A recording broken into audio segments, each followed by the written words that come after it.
All right, we have a really special treat here this afternoon, and we have Jerry Sarvadi. He's the CEO of the Renaissance Club.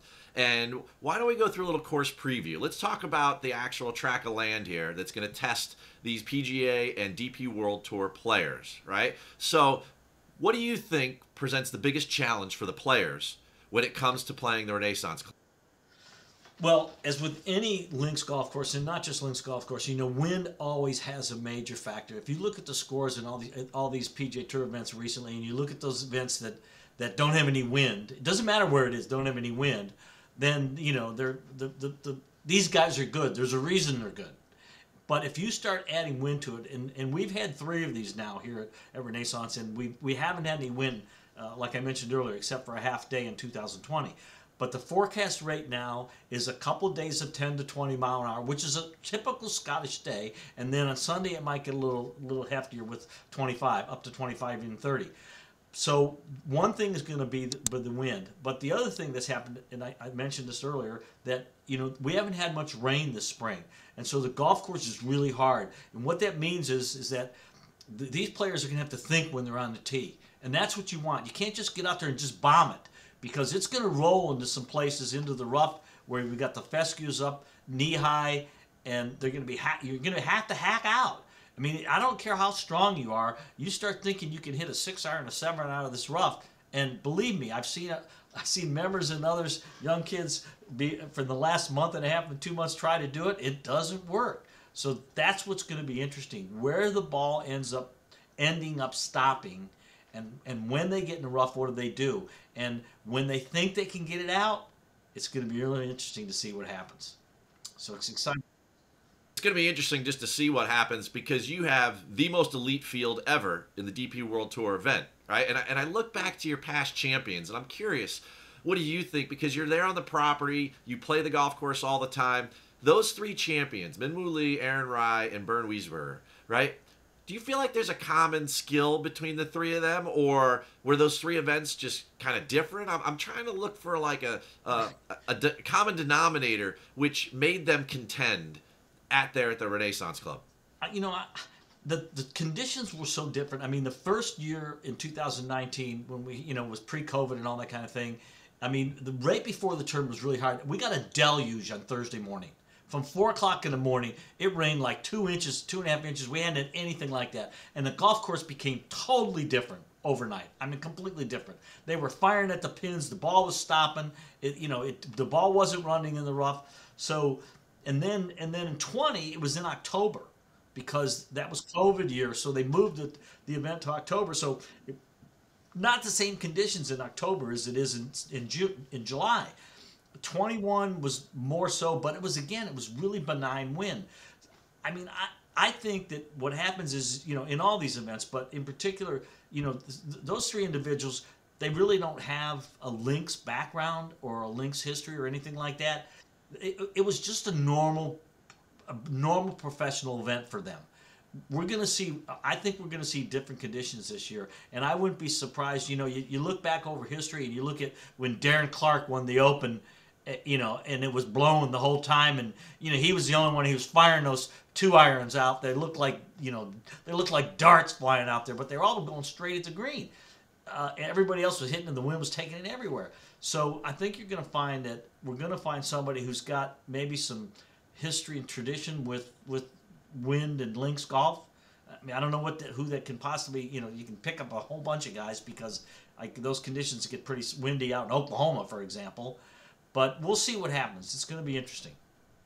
Links golf is always known for its tremendous bunkering, right? How much will bunker play, do you feel like, play a role in any player's success towards contending this week there? That's an interesting question, because I think I mentioned to you earlier, but we, for the last few years, we've been trying to take players' comments and recommendations and make some changes to the golf course. And one of the things we ended up doing, we've got a new bunker on 1, we've got a new bunker on 4, and we got new bunkers on Championship 10. And those bunkers are in play, believe me. I've already had conversations with these guys. And so the problem is, when you get in a links bunker, it's a penalty. It really is a penalty. 99% of the time, you're going to have to hit a sand wedge and get it back out and take the chance of getting up and down from 100 or 150 yards. So that's what the conditions are going to be. It's interesting. Now, honestly, I think the likelihood is that as the same thing that'll happen next week. If the winner or the top 10 guys, they won't get in the bunkers. They'll manage a way around it, and if they do, it'll be an aberration, one that just happened to happen. But I think you'll end up seeing the guys manage the golf course. Now, certainly, that's one solid piece of advice. Stay out of the bunkers. I mean, I think I could come up with that one too. But you're local. I need to know, like, when a player comes up to you or somebody, they want to discuss maybe a caddy and they say, "Hey, Jerry," they go, give me some local advice to try to get around this golf course and play it really successfully. Well, here's what I'll say about it's a kind of a standard joke around here that nobody knows the greens better than I do, and I'm a really good putter, so I have to be at my age because they can't get the ball to the green. But anyway, I think this is a dope golf course, and if you play dope golf courses historically over time, he always teaches the guys who build his golf courses how to create subtleties in the greens. And you can sometimes you can read these greens and you can look at them, you can swear that ball's going to go left and it'll go right. So these caddies, they've got all this information, they've got all this, fancy equipment, etc., that they've measured everything, and they've had people come out there and do all this stuff. They need to pay attention to the subtleties in the greens because that's what's going to make a difference. All right, it's not a subtle fact. You've hosted this 3 times, and there's been 3 playoffs. What's with the playoffs in order to win the Scottish Open at the Renaissance Club? I just think that, again, these guys are so good and they get hot in specific weeks, and there's a number of them that do that. And so I think that that's kind of what's happened with the event. There's a lot of playoffs, the last couple there haven't been, but I think that that's what happens. And now this year, maybe not.